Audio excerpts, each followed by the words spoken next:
السلام عليكم ورحمة الله تعالى وبركاته. مرحبا بكم في قناة لا بوزيتيف، معكم أخصائية إيمان أنوار التعزي. الفيديو ديال اليوم واحد الفيديو اللي غادي يعجبكم بزاف، لحقاش غادي نهضروا فيه على واحد الزيت اللي مهم يمكن كتعرفوا عليه بزاف، يمكن ما كتعرفوش عليه بزاف. دونك نحاول نقربكم منه، وحتى من الفاكهه اللي هي المصدر ديالو. دونك هاد الزيت هذا اللي غنبغي نهضر لكم عليه هو زيت النواه ديال المشماش، ولا زيت اللوز المر. كتسمعوا بزاف زيت اللوز المر، وبزاف ديما كطرحوا هاد الاسئله: واش ناخذ زيت اللوز الحلو، واش ناخذ زيت اللوز المر؟ شنو الفرق ما بين زيت اللوز الحلو وزيت اللوز المر؟ واش الطعم ديال هاد الزيت هو مر؟ واش هو من اللوزات اللي تيكونوا مرين؟ دونك بزاف كيكونوا هاد الاسئله هادي. وزيت ديال اللوز المر هو زيت نواه المشماش، هو ويل دو نوايو دابغيكو.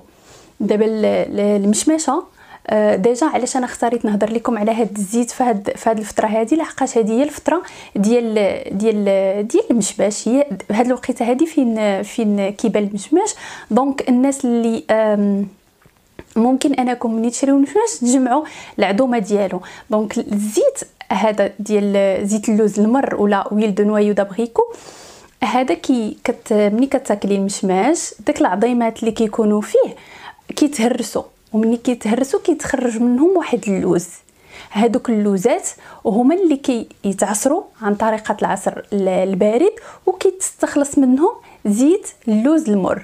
ماشي شي طريقه صعيبه ولا شي حاجه، بالعكس هي طريقه اللي كتكون يعني عاديه جدا، لان هاد اللوزات هي بذور زيتيه. دونك هي ولا فواكه زيتيه اللي لو فات ديال فقط انها كتعصر كيخرج منها الزيت. هاد الزيت اللي تيخرج منها اللي هو زيت اللوز المر، اكرر زيت اللوز المر كيتستخلص من اللوزات اللي تيكونوا في العظومه ديال المشماش. دونك هاد الزيت هذا كتكون عنده واحد الرويحه مزيانه، اللون ديالو كيكون شويه صفر فيكو هاد يعني كاين البيتا كاروتين، وعاد كيكونوا عنده بزاف ديال الخصائص. حتى لا بينيتراسيون ديالو في الجلد يعني مزيانه، ماشي 100% يعني كيبينيتري يعني كيدخل الجلد دغيا، ولكن كمان ما كيخليش هذيك لاكوش اللي خايبه فوق الجلد. وبزاف ديال الناس كيعجبهم هاد الزيت هذا، وانا غنقول لكم علاش. مهم كما قلت لكم الزيت ديال اللوز المر احسن حاجه فيه هو ديجا كيصلح الناس الكبار وكيصلح الناس الصغار. بزاف الناس كيسولوا عليه للشعر. بالنسبه لي انا هاد الزيت ماشي شي زيت مثالي للشعر، يعني ماشي شي هو مزيان ماشي، ولكن ماشي من الزيوت المثاليه اللي نقدروا نستعملوها للشعر، ولكن هو من الزيوت الرائعه اللي ممكن اننا نستعملوها للبشره ديالنا. سورتو مثلا البشره ديال لي نوفوني ولا الرضع، الا عندكم زيت اللوز المر فممكن انكم ديروهم للوليدات الصغار، دهنوا لهم الجلد ديالهم باش ما ينشفش، كاين حتى شي اشكال، بالعكس كيرطبهم بواحد الشكل كبير بزاف. ولكن الخاصيه ديال هذا الزيت هذا سورتو لواحد النوع ديال البشره اللي كتسمى لا بواتون ولا الفلاكسيد سكين. الفلاكسيد سكين شنو هي هذيك البشره اللي اما تقدر تكون متقدمه في السن، او لا يقدر تكون البشره ديالك يعني انت مازال صغيره في لاج، ولكن فيكو مثلا درتي شي ريجيم اللي قاصح، ف دغيا لحقاش ملي كديروا الريجيم القاصح كيترهل الجسم ديالكم دغيا، وكيترهل حتى الوجه ديالكم، لان داك الفقدان ديال الوزن ما كانش تدريجي، كيبان لكم في الوجه وكيبان لكم في الجسم.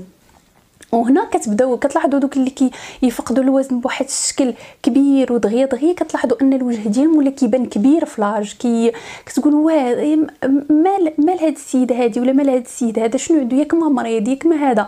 دونك هذاك الفقدان ديال الوزن بواحد الريجيم قاصح، او لا مثلا نتيجه شي مرض ولا شي حاجه، تيخلي الوجه تيبان مترهل، تيبان كبير، كيبانوا فيه بزاف ديال الاعراض اللي كيخليو هاد البشره هادي كتكلاصا ضمن لائحه الفلاكسيد سكين او لا بواتون. هاد النوع باش كيتميز ولا حقا من غير الريجيم كيكون نتيجه بعض العوامل، اللي مثلا الناس اللي تيتعرضوا للشمس بزاف مده طويله ودون حمايه، مؤثرات كثيره كارو تلوث وهذا، وزائد الناس اللي يعني عوامل ديال السن، الناس اللي تقدموا في العمر. من بين الاعراض اللي كيكونوا على هاد الفلاكسيد سكين ان لي جو كيهبطوا، كيبداو يهبطوا الخدود، وهنا الخدود كيتخدموا، يعني ملي كيبداو يهبطوا الخدود كيقدر ما غاديش نهضر لكم على العمليه التجميليه، حنا كنخليونا غير في اطار العادي والمناسب لكاع الناس. فهنا كيتخدموا بحركات بمساج باش شويه كتعاون. هاد لي مساج راه كتلقاو متاحين في انترنت، قلبوا عليهم. عاد حاجه اخرى من غير لي جو اللي كيهبطوا، كتلقاو ان كيكون واحد الترهل ديال الجلد، حقاش الجلد كيبدا يرهف، كيرقاق نتيجه السن، نتيجه عوامل اخرى، كيبدا يرهف الجلد، كيبدا يرقاق، وكيبداو دوك الكتل الدهنيه كيبداو كيهبطوا كيجروه لتحت. علاش كيبدا يبان لكم الجلد هبط بزاف لتحت. وعاد حاجه اخرى انه كيولي كيبان واحد الدقن مزدوج نتيجه التقدم في السن، كيولي كيبان داك الدوبل مونطون، لحقاش في هذيك البلاصه كيوليو لي زاديبوسيت كيبانوا كبار، كيوليو الخلايا الدهنيه بحال الحجم ديالهم كيكبر. وهنا في هذه الحاله هذه خصكم ضروري الماكله ديالكم باش تعاونوا ما يكونش فيها دهون بزاف ويكون فيها دهون صحيه، يعني القلي بزاف والحلويات بزاف وداكشي تحاولوا تنقصوا منه، لان هادو كيزيدوا في الكتله ديال الحجم ديال الخلايا الدهنيه، ودوك الخلايا الدهنيه هما كيديروا لكم داك الدوبل مونطون كيبدا يدير. وعاد نتيجه التقدم في السن كيولي الجلد رهيف بزاف، لحقاش كينقص المرونه ديالو، كينقص لي كيراتينوسيت، كيتنقص الكولاجين، كيتنقص الالاستين. دونك هنا هادو عوامل اللي يعني نتيجه العمر.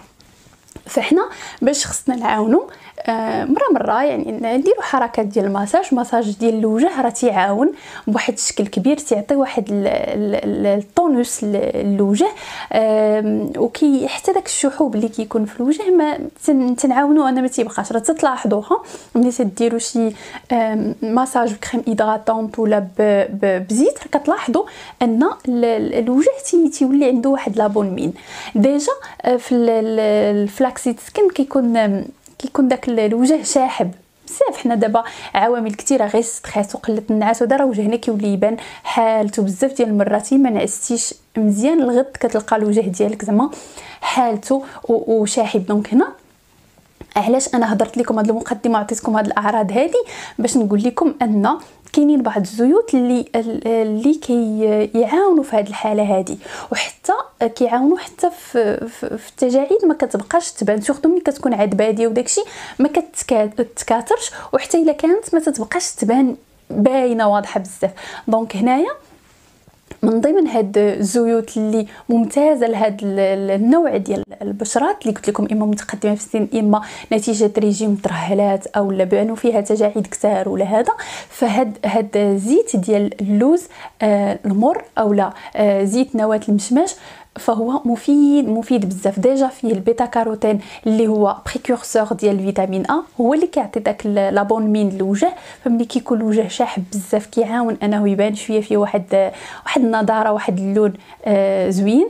وعاد فيه بزاف ديال الاحماض الدهنيه اللي كتعاون على ترميم الجلد ديالنا، وسورتو على ترميم داك لو فيلم هيدروليبيديك اللي كاين. دونك فيه تركيبه زوينه بزاف، فيه مكونات مزيانين، فيه فيتوستيرولات. هاد الزيت هذا تقدروا تعملوه كمساج للوجه، وتقدروا تعملوا كذلك كمساج ديال كونتور العين. غير هو الا بغيتوا ديروا كمساج كونتور العين، حيت بزاف ديال الناس لا بينيتراسيون ديالهم ما والماتوش، دونك حاولوا ديروا معاه شي زيت اللي دغيا كيدخل. بحال مثلا الا بغيتوا ديروا الكونتور ديال العين تقدروا تخلطوه مع زيت اركان. مثلا الا بغيتوا ديروا زيت مساج المنطقه حول العين، مثلا واحد القريعه الا درتو فيها واحد الفوليوم ديال زيت نواه المشماش ولا زيت اللوز المور، ديروا معها 2 فوليوم ديال زيت ارغان. مثلا الا درتو معلقه ديال زيت اللوز المور، ديروا معها 2 معالق ديال زيت نواه المشماش، كديروا غير شي شويه في يديكم تتسخنوا وكدهنوا على العين ولا الكونطور ديال العين، وتقدروا تدهنوا بها الوجه كامل. ولكن راه ممكن انكم تستعملوا زيت نواه المشماش بوحديته للوجه، ما كاين حتى شي اشكال. نتوما جربوا ديروا واحد تيست البينيتراسيون ديالو الجلد، واش دغيا تشربوا ليكم واش والمكم. هو كيوالم بزاف البشره اللي كتكون ناشفه، وكيتوالم بزاف مع واحد جوج ديال المواد. كيتوالم بزاف مع زيت جنين القمح الناس اللي البشره ديالهم ناشفه بزاف، وكيتوالم بزاف مع زبده الشيا ديما الناس اللي البشره ديالهم ناشفه بزاف. دونك هادو هما تقريبا اهم الخواص ديال زيت نوايو دابريكو. وواحد الحاجه اللي خاصني نشير ليها انه لا ستابيليتي ديال هذا الزيت ممتازه، يعني لا ستابل ما كيتاكسدش دغيا، وتقدروا تحتفظوا به مده ديال 6 شهور بلا حتى شي مشكل. ولكن حاجه وحده انه لانديس ديال الكوميدوجينيسيتي ديالو 2. دونك هو بحال الشكل ديال زيت الزنجلان، بحال الشكل ديال زيت العود. بزاف الناس يقدر يدير لهم حبوب الى لابو ديالهم كينوضوا فيها الحبوب. الا عندك اون بو اتوندونس اكنييك، فالا دهنتي بزيت ديال نواه المشماش يقدر ينوض لك الحبوب، يقدر انت ديجا كينوضوا لك الحبوب، يعني اي حاجه كديرها تقدر تنوض لك الحبوب. فهذا ممنوع عليك، ما تستعمليش. حتى زيت جنين القمح راه كينوض الحبوب الا الناس اللي ما واخا ماش ما كان راه ما تينوض لهمش الحبوب. دونك هادشي ردوا له البال. الا استعملتوا زيت اللوز المر ولاحظتم موراها انه بداو كينوض لكم الحبوب، توقفوا عليه ما تستعملوهش. دونك هذه اهم حاجه اللي خصني نشير ليها بالنسبه لهذا الزيت هذا. سينو البشره اللي متقدمه في السن، البشره اللي شاحبه، ترهلات، تجاعيد اتسيتيرا، ديما مساج ليلي يوم يوم لا يوميا على حسب البشره ديالكم واش محتاجه الزيت بزاف ولا شويه ديروه. هذا طبعا كيدار بالليل وما تيدارش بالنهار. الزيوت كامله هي وزبده الشيا حتى هي ما تيداروش بالنهار، لانهم يعني مواد اللي فوتوسنسيبيليزون تدير اون رياكسيون مع اشعه الشمس. دونك هذا بالنسبه لزيت النواه ديال المشماش. كما قلت لكم في الشعر ماشي شي حاجه، ولكن في الوجه في الوجه وحتى في اليدين ممتاز. في لابو كامله الى عندكم يعني كميه وافره. والثمن ديالو الناس اللي كياخذوا مثلا يكومونديوه على برا ولا داكشي الثمن ديالو جد مناسب. الناس اللي هنا راه يجمعوا العظومه ويجمعوا شويه ديال اللوزين شحال ما جمعوا ويديوه لشي معصره اللي طحنوا ليهم. الوغ بالنسبه للمشماش، المشماش كفاكهه انا هضرت لكم على الزيت ديالو، غادي نهضر لكم على المشماش كفاكهه. نعطيكم هي شي حاجه بساط عليه ان فيه بزاف ما يتقال. ولكن بالنسبه للمشماش كفاكهه هو اغنى ماده عفوا بالبيتا كاروتين.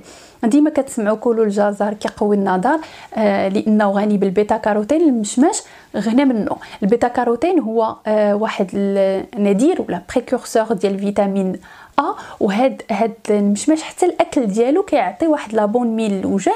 وعاد هو مضاد اكسده، البيتا كاروتين مضاد اكسده اللي قوي، ستادير انه كيحميكم من الامراض السرطانيه، كيحميكم من امراض القلب والشرايين، كيحميكم من بزاف ديال الحوايج، كيحافظ لكم على الصحه ديالكم.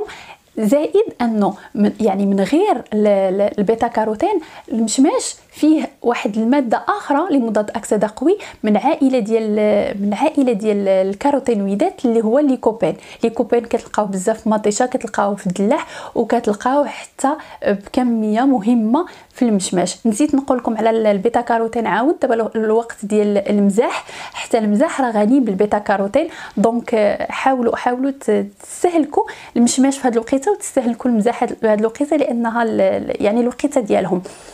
دونك قلت لكم غني حتى بالليكوبين، وحاد فيه الفوسفور والمغنيسيوم، غني بالفوسفور والمغنيسيوم. وهادو جوج معادن كيتجمعوا بشي فاكهه، فهي واحد الفاكهه اللي كتعاون بواحد الشكل كبير على التركيز، كتعطي تركيز، كتعطي صفاء ذهن، يعني كتعاونكم انكم تركزوا. مالوغوزمون المشماش كيبان في واحد الفتره قصيره وكيمشي، دونك حاولوا تستافدوا منه. فيه الالياف بواحد النسبه كبيره بزاف مهمه، فيه الماء بنسبه كبيره، وفيه سعرات حراريه قلال ويقدر ياخذوا المريض ديال السكر، فيه البوتاسيوم بواحد النسبه كثيره، دونك ممتاز لمريض الضغط الدموي. دونك المشماش هو واحد الفاكهه اللي خصنا نستافدوا منها.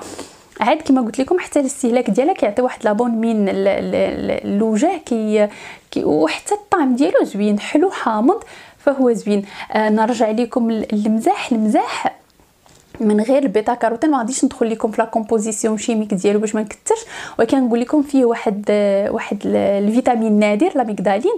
هاد الفيتامين حتى هو كيتعتبر واحد الماده قويه اللي كتخدم كماده مضاده للسرطان.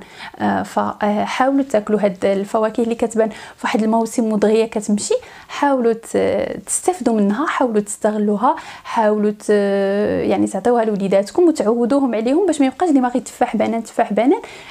يستهلكوا بحال هاد المواد هذه. كان هذا هو الفيديو ديال اليوم، كنتمنى تكونوا خديتوا فيه اللي يفيدكم. الى عمركم استعملتوا زيت نواة المشماش او زيت اللوز المر وعطاكم فوائد او لا عجبكم او لا دخلتوا في وصفات، خليونا في التعليق ديالكم يعني كيفاش كتستعملوه، الحكم ديالكم عليه باش كومسا تستافدوا من بعضياتكم. فوالا الفيديو ديال اليوم سهله، كنتمنى يكون فاتكم. كنعتذر مره اخرى على التاخير في اللي ضيق الوقت في تسجيل الفيديوهات. شكرا على حسن المتابعه ديالكم والتشجيع ديالكم. نلقاكم على خير فرصه مقبله ان شاء الله. الى ذلك الحين كنقول لكم خليت لكم الراحه.